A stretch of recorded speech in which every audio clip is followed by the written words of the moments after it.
It's a mystery that would perplex even Agatha Christie.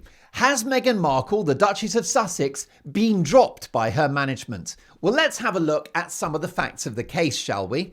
Meghan signed with William Morris Endeavour, WME, a huge Hollywood talent agency in 2023. I guess their interpretation of the word talent is a somewhat loose one. Now, WME do represent some genuinely huge stars, including Dwayne "The Rock" Johnson and tennis ace Serena Williams. Well, Meghan looks to have smashed it by joining the showbiz elite in 2023 and enjoying the personal professional guidance of the agency's top boss, Ari Emanuel. The other Ari, I suppose.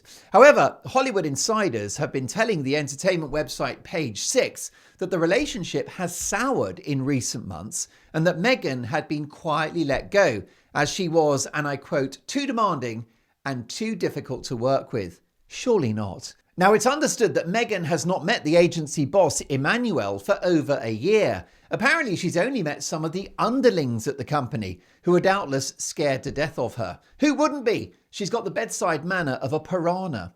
And there's definitely something fishy going on, because last September, this same management company threw a huge party on the rooftop of the Waldorf Astoria Hotel after the Emmy Awards. All the A-listers were there, including Kevin Costner, Brie Larson and Javier Bardem. But there was no Meghan, who, as we know, has plenty of time on her hands. She hasn't got a job. She gave up acting, although many would argue she never started it. And she's famous for turning up to the opening of an envelope. Could her absence be explained by the fact that the party came just 3 days after the influential Hollywood Reporter magazine labelled her Duchess Difficult? The whole article was a devastating snapshot of Meghan's diminishing stock in Hollywood. The article was entitled, "Why Hollywood Keeps Quitting on Harry and Meghan." Ouch! You can therefore understand why this management company, whose job it is to make their clients look good, don't necessarily want Harry and Meghan at their big annual bash. Talk about a buzzkill. Now, the article detailed how their then Chief of Staff, Josh Kettler, had left his role after only 3 months, with a source telling the newspaper everyone is terrified of Meghan. She belittles people. She doesn't take advice. Another added, she's absolutely relentless. She marches around like a dictator in high heels, fuming and barking orders. I've watched her reduce grown men to tears. Now, Meghan has strenuously denied these allegations and denounced them as part of a calculated smear campaign. She used her favourite word, misinformation. Except allegations around Meghan Markle's behaviour resurfaced this week after the royal aide at the centre of bullying allegations against Meghan, Jason Knauf, finally broke his silence. He stood by his decision to send internal emails raising concerns about Meghan's alleged treatment of staff in the royal family. Now, the book Courtiers, The Hidden Power Behind the Crown by Valentine Lowe explored the emails further. One extract told how Knauf wrote an email in 2018 to Prince William's private secretary, Simon Case, warning about very serious problems with Meghan's behaviour. It read, "I'm very concerned that the Duchess was able to bully 2 PAs out of the household in the past year." He goes on, "The Duchess seems intent on always having someone in her sights." Yikes! Ultimately, the royal household had an internal inquiry, the results of which were never published. How convenient for the Duchess. And whilst the Duchess has denied these allegations, the whiff of scandal certainly won't have gone down well at her talent management company, who are all about image and reputation. For these Hollywood types, negative headlines are almost as unwelcome as any signs of aging. Following the explosive article in the Hollywood Reporter, a senior industry publicist told the Daily Mail newspaper, first of all, everyone industry-wide, everyone reads the Hollywood Reporter. It's really striking that WME, the agency, did not stop this running. She went on to say, WME normally, you would think, would have been threatening and denying access to other stars. Was this done here? The only thing the Sussexes could rally with was no comment at this time from a spokesman. Well, finally, after months of deafening silence, unusual from showbiz agents who are quite famous for the amount they actually talk, well, they finally confirmed that yes, they do still represent Meghan, although they have hastily added that they're not involved with her business empire.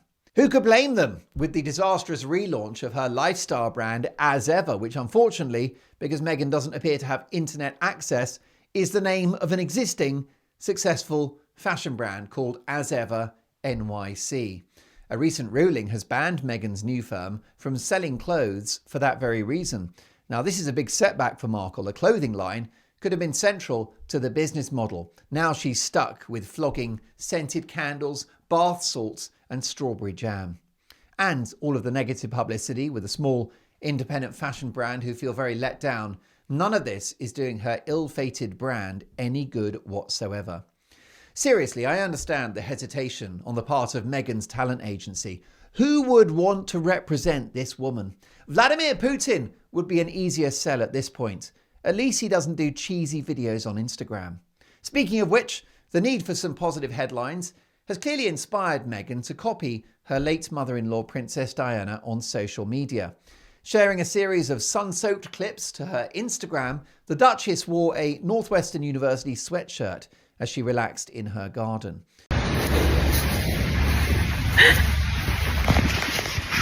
Now, it's an item of clothing quite iconic, made famous by the late great Princess of Wales. Meghan's purple college sweater appears to match the one worn by Diana regularly in public in 1996, the year before her tragic death. Now, Meghan was a double major in theatre and international studies at Northwestern, and Diana was gifted the jumper when she visited the campus in the mid-90s. But a connection to this university is about the only thing that Meghan and Diana have in common. Because Princess Diana was a sincere, authentic, genuinely caring person, a true humanitarian who showed tenderness and empathy to strangers when the cameras were rolling and when they were not. Diana was a devoted mother and married Charles for love. She wore her heart on her sleeve. Her heart probably too big for her own good.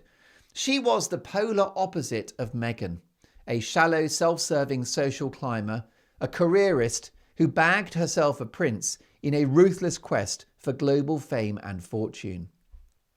In my view, this creepy cosplay is an insult to the memory of Diana, tragically killed in a car crash in 1997. Meghan might be a duchess, but she's not fit to polish the diamonds in Diana's tiara. And Diana would be furious about what's happened to her two boys. A vicious and prolonged civil war, sparked in my view by Meghan Markle herself and her efforts to turn Harry against his family, against the monarchy, and against his country. Don't take my word for it. A man who knows Diana intimately well, her former lover James Hewitt, on Breakfast TV in the UK this week, said Diana would be devastated by how the boys have fallen out.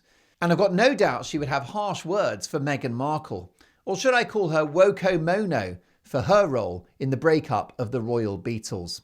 And Meghan can pretend to be Diana all she likes, but that's one acting role she'll never master.